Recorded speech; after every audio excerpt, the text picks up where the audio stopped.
بسم اللہ الرحمن الرحیم، السلام علیکم۔ ابتدا رب العزت کے نام سے جس نے جان دی جہان دیا، اور درود و سلام محمد والے محمد پر۔ آئیے ان کے ساتھ ناصر نقوی حاضر خدمت ہے۔ ناظرین، بہت سی خبریں، کچھ اچھی ہیں کچھ بری ہیں، لیکن ہیں خبریں۔ پاکستان کی جیت، بھارت میں صف ماتم، اپیل نہیں کریں گے، مظاہرے کریں گے۔ پاک فوج غزہ میں امن قائم کرے گی۔ سوات میں قیامت اور ڈسکا میں خوف۔ رہبر معظم آیت اللہ خامنائی شہید۔ ان تمام باتوں پر گفتگو کروں گا، لیکن پہلے آپ سے گزارش کہ آئیے ان کو سبسکرائب کریں، لائک کریں اور گھنٹی کا بٹن دبانا بھولیں، بلکہ اپنی قیمتی رائے کا اظہار بھی کریں۔ جی ناظرین، پہلی بات، رہبر معظم آیت اللہ خامنائی شہید۔ جی نہیں، ماشاءاللہ وہ صحت و تندرست ہیں اور موجود ہیں۔ وہ ایک منصوبہ بندی کے تحت منظر عام پر نہیں آ رہے، کیونکہ اس وقت ایران کا سب سے قیمتی بندہ وہی ہے، رہبر معظم ہے۔ اس کی حفاظت ان کا فرض ہے۔ پاسداران انقلاب بڑی تعداد اور بہت اہم جگہ پہ وہ ہیں، اس لیے کہ اسرائیل کہتا ہے کہ ہمیں افسوس ہے کہ ہم انہیں مار نہیں سکے، یعنی ہمیں مار دینا چاہیے تھا۔ اب یہ کام تو نہیں ہوا، لیکن افواہیں پھیلائی جا رہی، فیک نیوز چلائی جا رہی ہے انٹرنیشنل میڈیا پہ کہ رہبر معظم جو ہے وہ شہید ہو گئے، اس لیے منظر عام پہ نہیں آ رہے، نہ وہ جشن میں نظر آئے، نہ وہ کہیں پاسداران انقلاب کو شاباش دیتے نظر آئے، لہٰذا وہ مارے جا چکے ہیں۔ لیکن یہ سب افواہیں ہیں، ایسا نہیں ہے۔ جو قوم اپنے 17 سائنسدانوں کا اعلان کر دے، جو قوم پاسداران انقلاب کے سربراہ کی شہادت کا اعلان کر دے، جو قوم اپنے آرمی چیف کی شہادت کو تسلیم کر لے کہ ہاں ہمارے ساتھ یہ ہو گیا واقعہ، اور اس کے بعد بھی وہ اپنے پاؤں پر کھڑی رہے، کیا وہ اس شہادت کو چھپاتی؟ سوال ہی پیدا تھا۔ دراصل یہ کچھ لبرل ہے وہاں پہ طاقتیں، جن کو مل کر جن سے اسرائیل اور امریکہ یہ چاہتا تھا رجیم چینج، لیکن 45 سال جن لوگوں نے پابندیوں کے باوجود اپنی قوم کو کھڑا رکھا اور اپنے کاندھے سے کاندھے ملا کے ترقی کی کوشش کی، اتنی آسانی سے تمہارا رجیم چینج نہیں ہوگی، اسی لیے یہ ہار مانی ہے۔ لیکن ٹرمپ بہادر نے امریکہ کی حیثیت سے ہاتھ کھینچ لیا۔ انہوں نے کہا گاڈ بلیس ایران۔ اس کا کیا مطلب ہے؟ کہ ہمدردیاں ہو گئیں، انہوں نے کہی تو بہادر ہے، اس کے ساتھ تو کھڑے ہونا چاہیے، اور اسرائیل سے ہاتھ کھینچ لیا، مودی سرکار سے ہاتھ کھینچ لیا۔ اور اب وہ دونوں یہ سوچ رہے ہیں کیا ہوگا، دونوں زخمی ہیں، دونوں شکست خوردہ ہیں، اور ٹرمپ کیا کرتے ہیں کسی کو کچھ پتہ نہیں، کیونکہ وہ انہونی کے بادشاہ ہیں، یو ٹرن کے بادشاہ عالم ہیں، لہٰذا ان پہ بھی شک کیا جا رہا ہے۔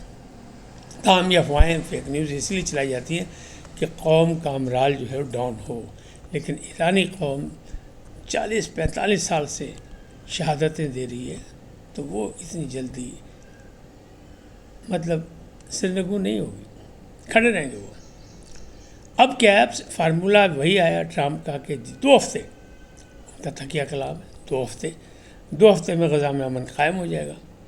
وہاں یہ کہا جا رہا ہے کہ عرب ریاستیں اپنی حکومت قائم کریں، حماس کو پیچھے ہٹائیں، بیک فٹ کھلائیں، اور وہاں کا امن قائم کریں، لوگوں کے لیے آسانیاں پیدا کریں، ترقی اور خوشحالی کے راستے نکالیں، اور جو کچھ نقصان ہوا اس کو پورا کیا جائے مل کے۔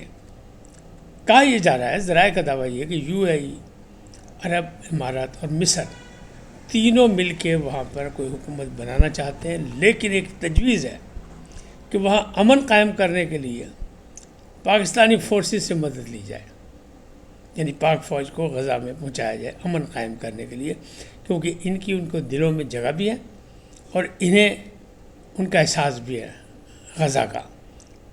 پاکستان نے ہمیشہ مطلب غزہ کا ساتھ دیا، فلسطین کا ساتھ دیا، تو یہ بھی ایک اپیل ہے کہ پاک فوج جو ہے شاید غزہ میں امن قائم کرنے جائے، کیونکہ دنیا کی کسی بھی خطے میں قریب ہو یا دور ہو، امن قائم کرنے کی جب کوئی فوج گئی ہے اقوام متحدہ کی طرف سے یا کسی بھی اسے پاکستانی افواج ضرور رہی ہے۔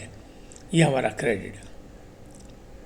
اچھا، اب پاکستان کے مقبول لیڈر عمران خان ہیں کہ نہیں ہیں، آپ کی کیا رائے ہے یہ آپ جانتے ہیں، لیکن ایک بیانیہ ہے کہ وہ مقبول ترین لیڈر ہیں، ان کو زبردستی مقدمات میں پھنسا کے جیل میں رکھا گیا ہے اور یہ ظلم ہے۔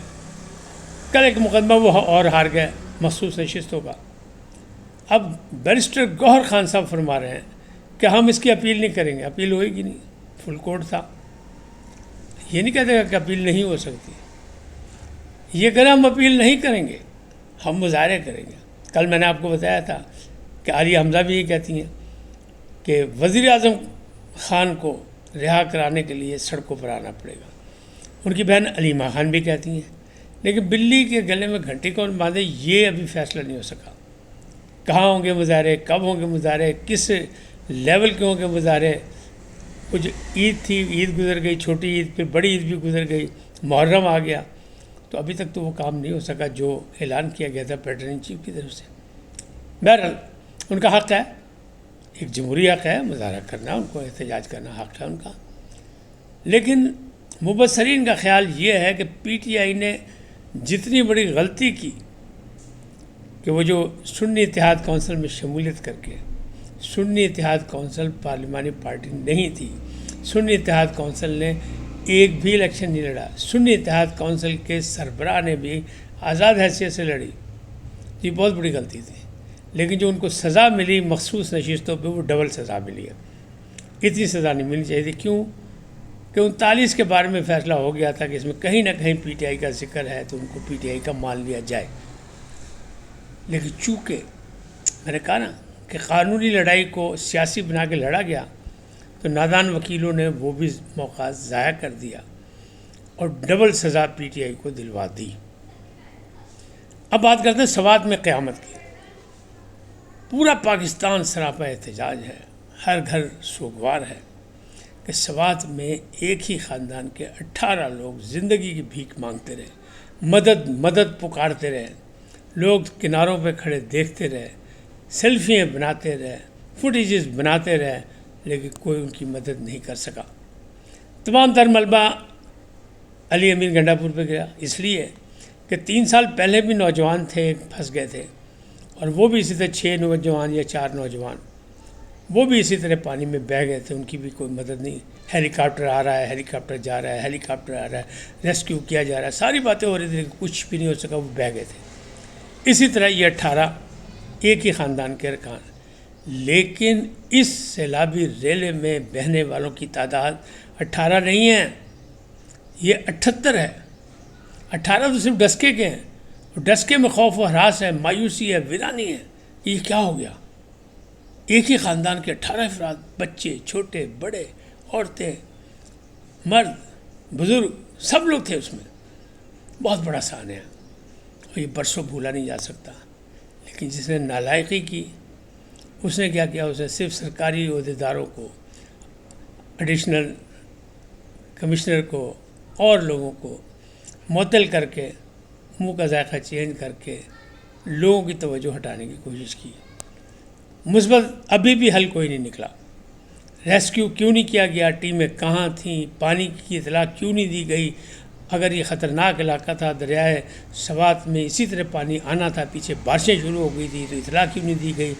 یہاں الرٹ جاری کیوں نہیں کیا گیا؟ یہ کیسے سیاح جو تھے ڈسکے کے، پورا فیملی وہاں کیسے پہنچ گئی؟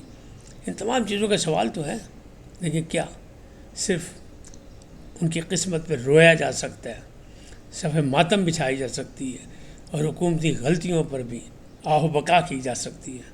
باقی لگتا ہے کچھ بھی نہیں۔ اب بات کرتے ہیں پاکستان کی جیت۔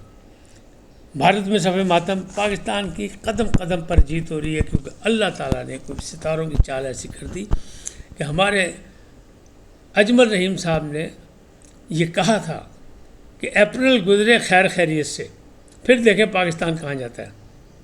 اس سے پہلے کوئی خطرات تھے، تو ان کی کہی ہوئی بات سچی ہوگی۔ اپریل گزر گیا اور مئی میں جو آپ کو کامیابیاں ملی، اور اب مزید جو اس کو سبکی کا سامنا ہوا۔ سندھ طاس معاہدے کے چیئرمین نے بھی یہ کہا تھا، جو بھارتی نژاد ہیں، سردار جی نے کہا تھا کہ جناب یہ نہیں کر سکتا، کوئی بھی فریق سنگل آؤٹ نہیں کر سکتا، اسے ختم نہیں کر سکتا. لیکن بھارت کہتے تھا میں نہ مانوں، مودی سرکار کہتی میں نہ مانوں، کیونکہ وہ انتہا پسندوں کے نمائندے ہیں، ان کی آنکھوں میں خون ہے، اور ابھی انہیں جنگ بھی ہاری ہوئی ہے، اور پہلگام کا ڈرامہ بھی ان کا ناکام ہو گیا. وہ کہ میں نہیں مانتا. لیکن عالمی ثالثی عدالت کے 5 جج جو غیر جانبداران تھے، جس میں USA کے لوگ بھی تھے اور دوسرے ممالک کے بھی لوگ تھے، ان سب نے مشترکہ فیصلہ دیا کہ بھارت غلط ہے، بھارت کا فیصلہ غلط ہے، پاکستان کا موقف صحیح ہے، اور سندھ طاس معاہدہ بھارت یک طرفہ طور پہ ختم نہیں کر سکتا. اب بھارت میں صفحہ ماتم بچھی ہوئی ہے، اور مودی سرکار کے لیے مصیبت پر مصیبت آ رہی ہے، شکست در شکست ہو رہی ہے. ان کا میڈیا بھی ان کے اور ان کی اپوزیشن جماعتیں بھی، کانگریس اور دوسرے لیڈر جو ہے وہ ان پر ایسی تنقید کر رہے ہیں، ایسے نشتر چلا رہے ہیں کہ مودی صاحب کی حکومت کا بھی مسئلہ بنتا لگ رہا ہے. اس وقت تک اتنے، پھر ملیں گے نئے موضوع کے ساتھ. جاتے جاتے آپ سے درخواست آئی ہے ان کو سبسکرائب کریں، لائک کریں، گھنٹی کا بٹن دبانا نہ بھولیں، اور اپنی قیمتی رائے کا اظہار اپنی شخصیت کے مطابق کریں. سدا سلامت رہیں. پاکستان زندہ باد، پاک افواج پائندہ باد. اللہ حافظ.